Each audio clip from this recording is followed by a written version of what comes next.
دبرا متهاد دبرا آکه قضا صورة هادن دبرا آکه نوع بفريدا هادن بو خوشية وكيفية ورسمه بو بياسكا خوشة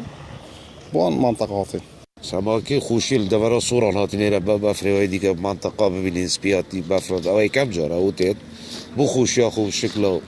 سلامتي بيش مرجع إن شاء الله هذا هو خوشي سركوتي بين آرام بيتيش دار شغلك الحمد لله دلما خوش أو بفرو أو باران خير وبركة بو أرزو ولا تكمان وإن شاء الله خير وخوشية ودبتا ماي سركفتني بيش مرجع إن شاء الله